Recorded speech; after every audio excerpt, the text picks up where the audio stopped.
Welcome back to the GSMC College Football Podcast, presented to you by the GSMC Podcast Network. Just touched on Sharon Moore, his suspension. I don't know, kind of ridiculous.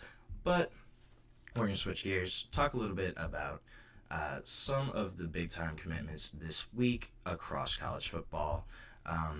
Biggest one, for sure, was AJ Haulcy, safety from Houston. Top players still available in the transfer portal. Number one safety in kind of the spring transfer portal rankings, has committed to the LSU Tigers. Took an official visit on Sunday.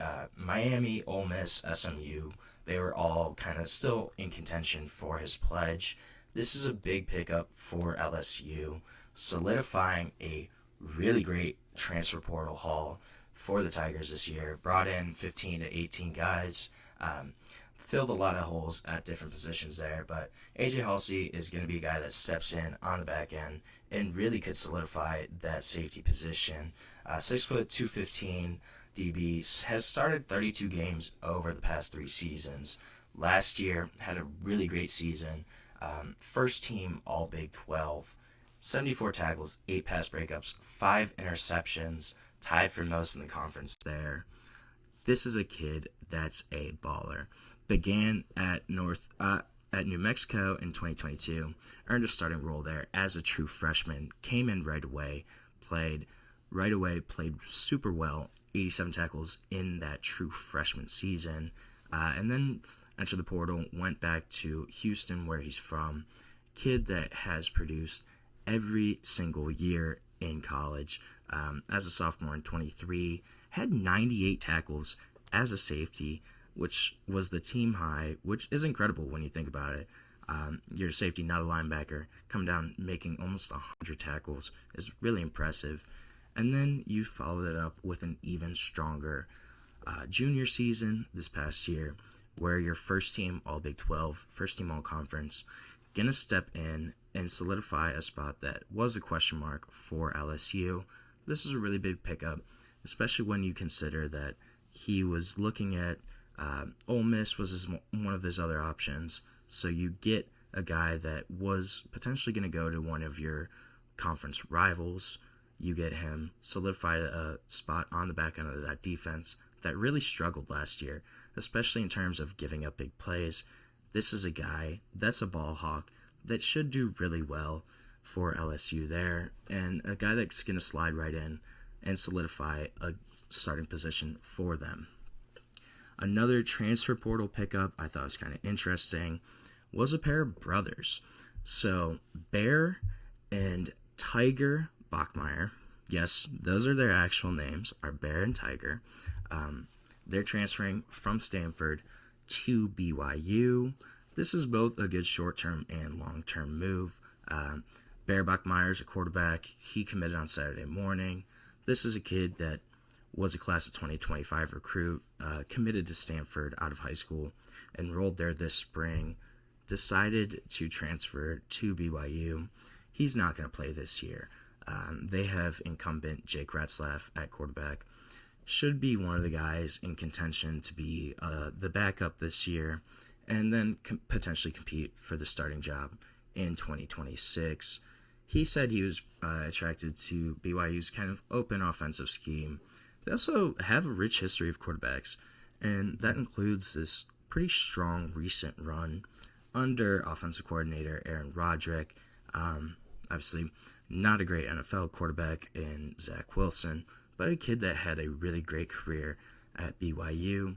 They've had strong quarterback play the past 5-10 seasons. Just looking at some of the other guys there too.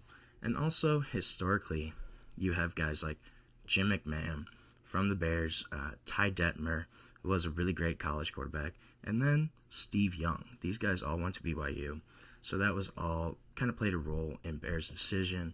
And then it sounded like these brothers wanted to play together.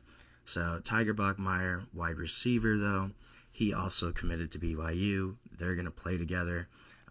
Graduated from Stanford in 2.5 years with a degree in computer science, which One, if you're graduating from Stanford early, just overall, is crazy. If you do it in 2.5 years, even crazier. And then you get a degree in computer science, that's just like the cherry on top.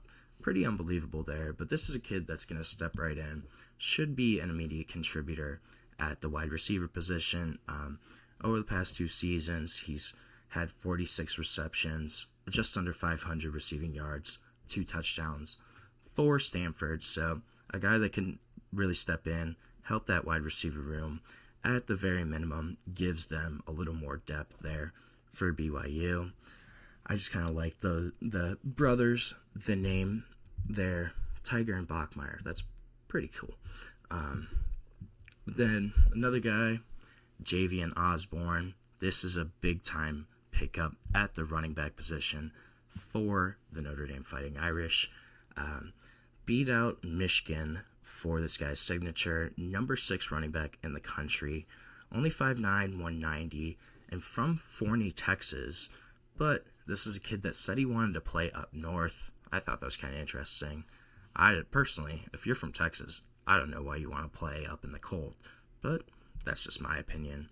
This is a kid that's been one of the most productive running backs in the country in terms of high school production. Also, this is continuing Notre Dame's stretch on really hot run in terms of recruiting in that 2026 class. In the past month, they've picked up a couple different prospects there. And this is a kid that during his time in high school, he's already had 4,500 rushing yards across his first 3 seasons. As a freshman, exploded onto the scene, newcomer of the year in his district in Texas. And then as a sophomore in 23, had 2,200 rushing yards, 39 touchdowns, almost 40 rushing touchdowns. Is unbelievable as a high school kid. And then this past season, didn't have as great of a year, but still had 1,200 yards, 25 touchdowns, more than 6.5 yards per carry. This is a kid that's a really electric, exciting running back, and a big pickup for Notre Dame. This is going to continue to just add to that really strong running back room. Obviously, Notre Dame this year, they have Jeremiah Love. He's going to be gone, though, by the time that Osborne comes in, but you still have Jadarian Price, Aeneas Williams, Kendron Young, guys that can't step into that role. But this is a guy that's going to mix in there, potentially be a contributor from day one, but a big pickup for Notre Dame, going to continue that stretch of really successful running backs. And then USC also had a really great weekend in terms of commitments. Got a 5-star commit and offensive tackle Keenyi Pepe on Thursday, but I think the bigger one is they pick up the number 1 cornerback in the country in Elbert Hill from Akron, Ohio. So Elbert Hill, a kid that played at Archbishop Hoban, which is a really strong program out of Akron. A kid that's only 2 hours away from Ohio State, so it's really surprising that doesn't go to Ohio State. And normally, Ohio kids don't go to Ohio State; they go to Michigan. Michigan wasn't even really in contention here. It was USC and Oregon. It sounded like Elbert Hill decides to pick USC, and USC has been on an absolute tear in terms of recruiting. He is the 3rd top 100 defensive back in the country in terms of this class for USC. They also have RJ Sermons, who's the number 28 overall guy, and Brandon Lockhart, who's not too shabby at number 79 overall in the country. Those 3 guys are going to reload that secondary. That's a loaded class for USC, and USC is just continuing their momentum right now. This is a kid that, as a prospect, is really impressive. Super instinctive, had 4 interceptions, 3 pass breakups last season. Also just great technical ability, speed and space. This kid that's shown up in both high school and on the 7-on-7 circuit, and basically been one of the top DB prospects in the nation since his freshman year. He's instinctive. He's well-schooled. He's pretty technically buttoned up for his age. A kid that should kind of step in at USC right away. That's an exciting roster for the Trojans. Exciting recruiting class that's going to be coming in. And Elbert Hill, big pickup for the Trojans. Right in Ohio State's backyard. They steal him from under their nose. And that'll be interesting to see kind of how Ohio State reacts, how USC keeps this momentum up is going to be two big storylines to watch for that 2026 recruiting class. So right now we're going to take our second break of the show. When we come back, we're going to discuss USA Today's top 25 coaches list, my reaction to it, and just some thoughts on that. So we will be back on the GSMC College Football Podcast.